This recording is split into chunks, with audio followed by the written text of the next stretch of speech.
ಸಾಧ್ಯ ಇಲ್ಲ ಅಂತ ಹೇಳಿದ್ರೆ ಕೊಡಬೇಡಿ ನೀವು, ಅದೇನು ತಪ್ಪೇನಾಗಲ್ಲ. ಹೈಕೋರ್ಟನು ಕೂಡ ಹೇಳಿದೆ.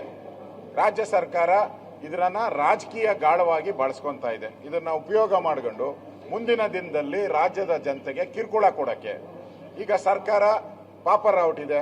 ಅವ್ರ ಖಜಾನೆ ಪೂರ್ತಿನಿ ಪೆನಾಲ್ ಹಾಕಿ ತೊಳೆದ್ಬಿಟ್ಟು ಡಬ್ಬ ಎತ್ತಿ ಇಟ್ಬಿಟ್ಟವ್ರೆ ಖಜಾನೆನ. ಏನೂ ಇಲ್ಲ, ದುಡ್ಡಿಲ್ಲ. ಈಗ ಅವರು ರೇಷನ್ ಕಾರ್ಡ್ ರದ್ದು ಮಾಡಬೇಕು, ಆಸ್ಪತ್ರೆ ಕಾರ್ಡ್ ರದ್ದು ಮಾಡಬೇಕು. ಅವರು ಸಾಮಾಜಿಕ ವಸ್ತುಗಳನ್ನು ಏನು ಕೊಡ್ತೀರಿ ನಾವು, ಟೈಲರಿಂಗ್ ಮಿಷಿನು, ಆಟೋ ರಿಕ್ಷಾ, ಅದನ್ನು ರದ್ದು ಮಾಡಬೇಕು. ಆ ರದ್ದು ಮಾಡೋಕ್ಕೆ ಏನೋ ಒಂದು ಮಾನದಂಡ ಬೇಕು. ಈ ಮಾನದಂಡ ಸಿಕ್ಕಿದ್ರೆ ನೋಡಿ, ನಿಮ್ಮ ration card, auto rickshaw loan, self loan, ನಿಗಮಗಳ ಲೋನು ಎಲ್ಲನೂ ಕಟ್ ಮಾಡಿ ಹಾಕ್ಬಿಡ್ತಾರೆ. ಇವ್ರು ಮಾಡ್ತಾ ಇರೋದು ಕಾಂಗ್ರೆಸ್ ಅವರು ಒಳ್ಳೇದು ಮಾಡೋದಕ್ಕಲ್ಲ. ಈ ಜಾತಿ ಸಮೀಕ್ಷೆ ಮಾಡ್ತಾ ಇರೋದು ಒಳ್ಳೇದಕ್ಕಲ್ಲ.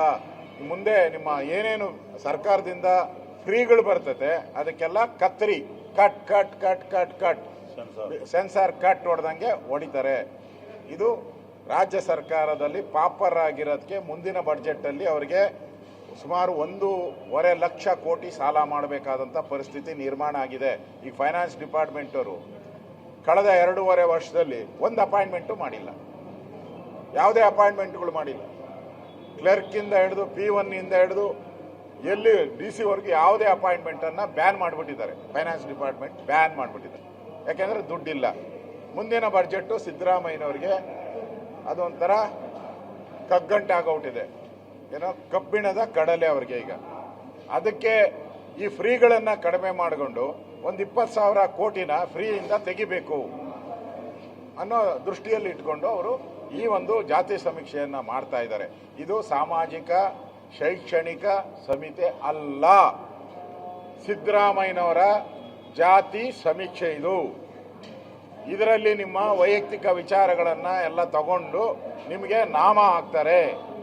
ಇದು ನಾಮದ ಸಮೀಕ್ಷೆ, ಪಂಗನಾಮದ ಸಮೀಕ್ಷೆ. ಅದಕ್ಕೆ ಹುಷಾರಾಗಿರಿ. ನೀವು ಏನು ನಿಮಗೆ ದಾಖಲೆಗಳು ಬೇಕು ಅನಿಸ್ತು ಅಷ್ಟು ಮಾತ್ರ ಕೊಡಿ. ನಿಮ್ಮ ವೈಯಕ್ತಿಕ ದಾಖಲೆಗಳನ್ನು ಕೊಟ್ಟು ನೀವು ಮುಂದೆ ಬರೋವಂಥ ಸರ್ಕಾರದ ಸವಲತ್ತುಗಳು, ಯಾಕೆಂದರೆ ಈ ಸರ್ಕಾರ ಇನ್ನು 2 ವರ್ಷ ಇರೋದು.